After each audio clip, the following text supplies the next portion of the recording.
स्वागत है इस चैनल में। आज हम एक और नया टॉपिक लेके आए हैं। एकाधिकार में फर्म का संतुलन या एकाधिकार में अल्पकालीन और दीर्घकालीन संतुलन, ठीक है, या जिसे हम कह सकते हैं कीमत और उत्पादन का निर्धारण। एकाधिकार की स्थिति में फर्म द्वारा उत्पादन एवं कीमत का निर्धारण कैसे होता है। तो देखिए, फर्म द्वारा जो उत्पादन और कीमत का निर्धारण किया जाता है उसका अध्ययन हम दो तरीके से कर सकते हैं। पहला हमारा है अल्पकाल में और दूसरा है दीर्घकाल में।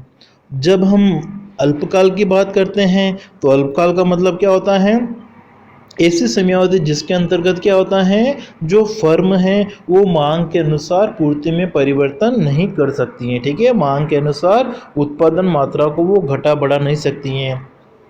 नया प्लांट जो है, नई मशीनरी है, नया संयंत्र उसे स्थापित नहीं कर सकती हैं। अपनी जो उत्पादन क्षमता है उसमें वो वृद्धि नहीं कर सकती हैं। फर्म की जो लागतें हैं उनमें अंतर पाया जाता है, ठीक है। उत्पादन की स्थिर और परिवर्तनशील लागतें होती हैं और ऐसी स्थिति में जो मांग पक्ष होता है वो ज़्यादा प्रभावी होता है। तो इस स्थिति को हम कहते हैं अल्पकाल। तो जब फर्म के सामने ये स्थितियां होती हैं तो इस स्थिति में एकाधिकारी फर्म को अल्पकाल में असामान्य लाभ की भी प्राप्ति हो सकती है, सामान्य लाभ की भी प्राप्ति हो सकती है और हानि की स्थिति का सामना भी करना पड़ सकता है। तो तीन स्थितियां हो सकती हैं। तो पहली स्थिति हम पढ़ेंगे कि फर्म का अतिरिक्त लाभ या असामान्य लाभ। तो जैसा कि हम जानते हैं कि फर्म का जो संतुलन है उसका अध्ययन हम किस आधार पर करते हैं, सीमांत वक्रों के आधार पर, ठीक है। जब एमआर वक्र और एमसी वक्र दोनों बराबर होते हैं तो ये स्थिति होती है फर्म के संतुलन की, अनुकूलतम उत्पादन मात्रा निर्धारित करने की। और फर्म को लाभ हो रहा है या हानि, उसके लिए हम कौन से वक्र देखते हैं, औसत वक्र। अगर औसत आगम AR ज़्यादा है औसत लागत AC की तुलना में तो इसको हम क्या कहते हैं, असामान्य लाभ। तो चलिए देखते हैं इसको रेखा चित्र के द्वारा।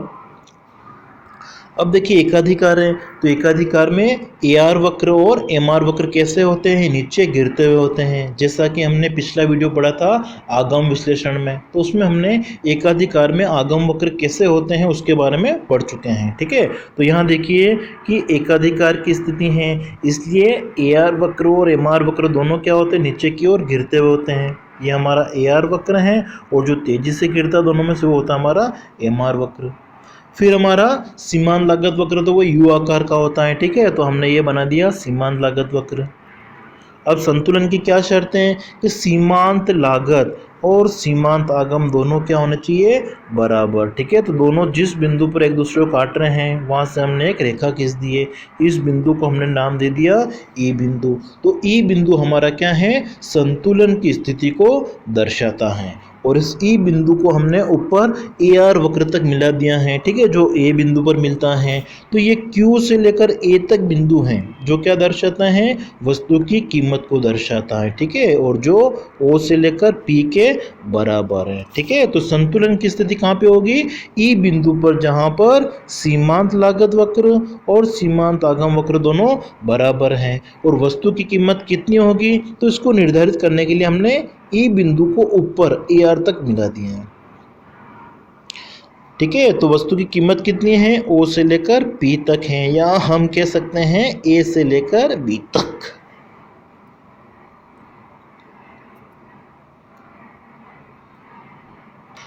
अब हमको इसमें देखना है कि फर्म को लाभ है या हानि, ठीक है। तो लाभ के लिए क्या कंडीशन है कि जो वस्तु की कीमत है OP, उसकी तुलना में औसत लागत क्या होनी चाहिए, कम होनी चाहिए। तो हम औसत लागत वक्र को इस A बिंदु से नीचे की तरफ खींचते हैं, ठीक है। तो जैसे हमने बना दिया ये हमारा औसत लागत वक्र, ठीक है, ये हमारा औसत लागत वक्र है। तो अब हम देखते हैं कि जब वस्तु की कीमत कितनी है, O से लेकर P तक है या Q से लेकर A तक है, तो ऐसी स्थिति में औसत लागत कितनी है, Q से लेकर B तक की है। इसका मतलब औसत आय AR कितने ज़्यादा हैं, A से लेकर B तक। तो A से लेकर B तक, या इधर हम देखें तो P से लेकर P1 तक, दोनों एक ही होते हैं, दोनों समान हैं।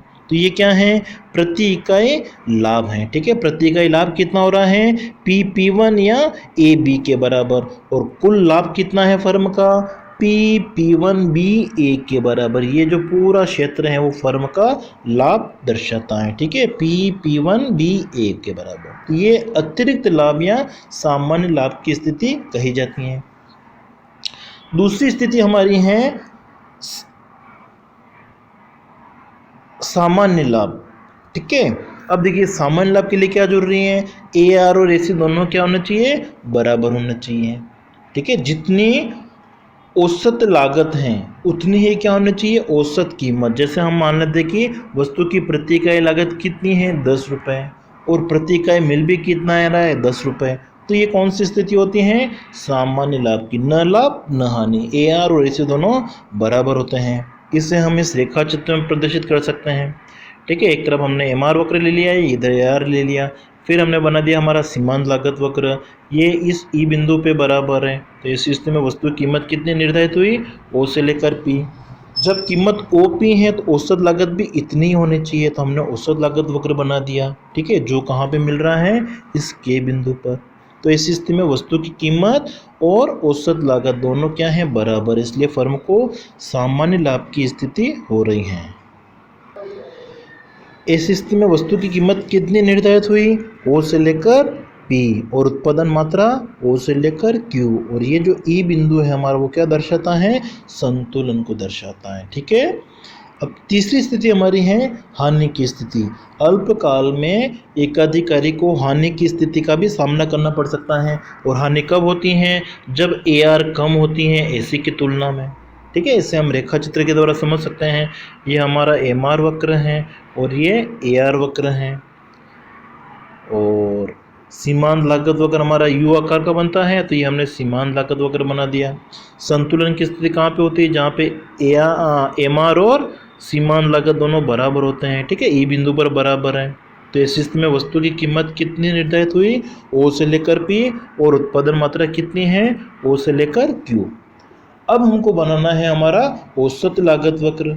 तो वस्तु की कीमत कितनी है, O से लेकर P तक है, या हम कह सकते हैं Q से लेकर A तक है। तो औसत लागत जब इसकी तुलना में ज़्यादा होगी तो हम औसत लागत वक्र को ऊपर की तरफ बना देते हैं, और इस Q वाली जो लाइन है उसको हम ऊपर तक और मिलाते हैं। ठीक है, A से भी ऊपर मिला दिया जो B बिंदु पर मिलता है।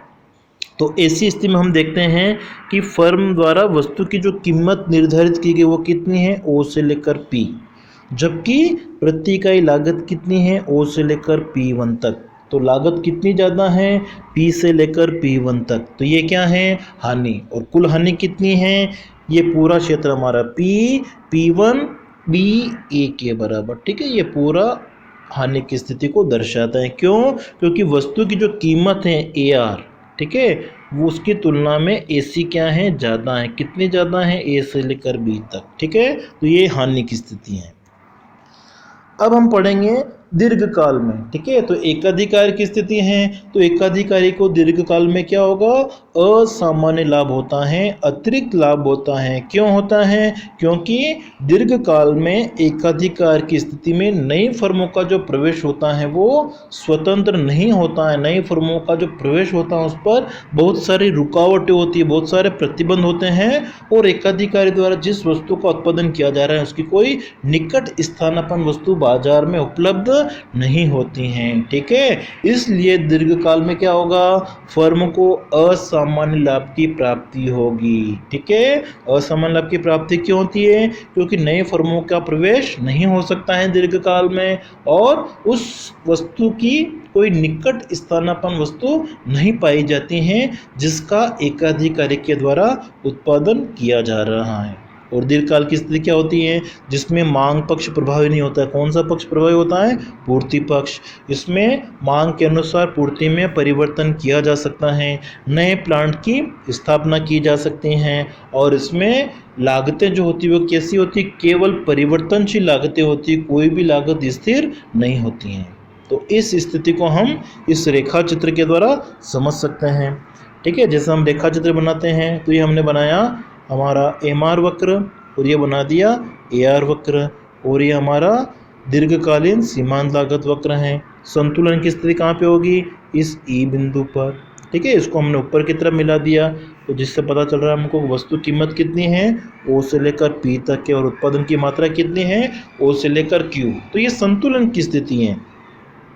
अब हम दीर्घकाल की बात करें तो दीर्घकाल में क्या होगा, अतिरिक्त लाभ। तो जो वस्तु की कीमत ओ पी है उसकी तुलना में औसत लागत क्या होगी, कम। ठीक है, औसत लागत क्या होनी चाहिए, इस के बिंदु से नीचे की तरफ बनना चाहिए। ठीक है, तो इस के बिंदु से हमने जैसे नीचे की तरफ बना दिया, हमारा ये औसत लागत वक्र एल ए सी। ठीक है, जो काट रहा है उस बिंदु को हमने नाम दे दिया ए। तो फर्म को प्रति इकाई कितना लाभ हो रहा है, के से लेकर ए तक, और कुल कितना लाभ हो रहा है, तो ये हम इसको नाम दे देते हैं P1 ए के बराबर इतना। ठीक है, यहाँ जो हमने रेखा चित्र बना रखा है इसमें देखिए P1 ए के बराबर, ये क्या है, अतिरिक्त लाभ है। ठीक है, जो एकाधिकारी को दीर्घकाल में प्राप्त होगा। ठीक है दोस्तों, तो जब हम एकाधिकार की बात करते हैं तो इसमें नई फर्मों का प्रवेश नहीं होता है, इसलिए दीर्घकाल में असामान्य लाभ मिलता है। जबकि पूर्ण प्रतियोगिता में क्या होता था कि कोई भी नई फर्म आसानी से प्रवेश कर सकती हैं, इसलिए सामान्य लाभ की प्राप्ति होगी। ठीक है, एक पूर्ण प्रतिस्पर्धा में दीर्घकाल में सामान्य लाभ मिलता है और एकाधिकार में क्या मिलेगा, असामान्य लाभ, अतिरिक्त लाभ, AR is greater than AC होगा।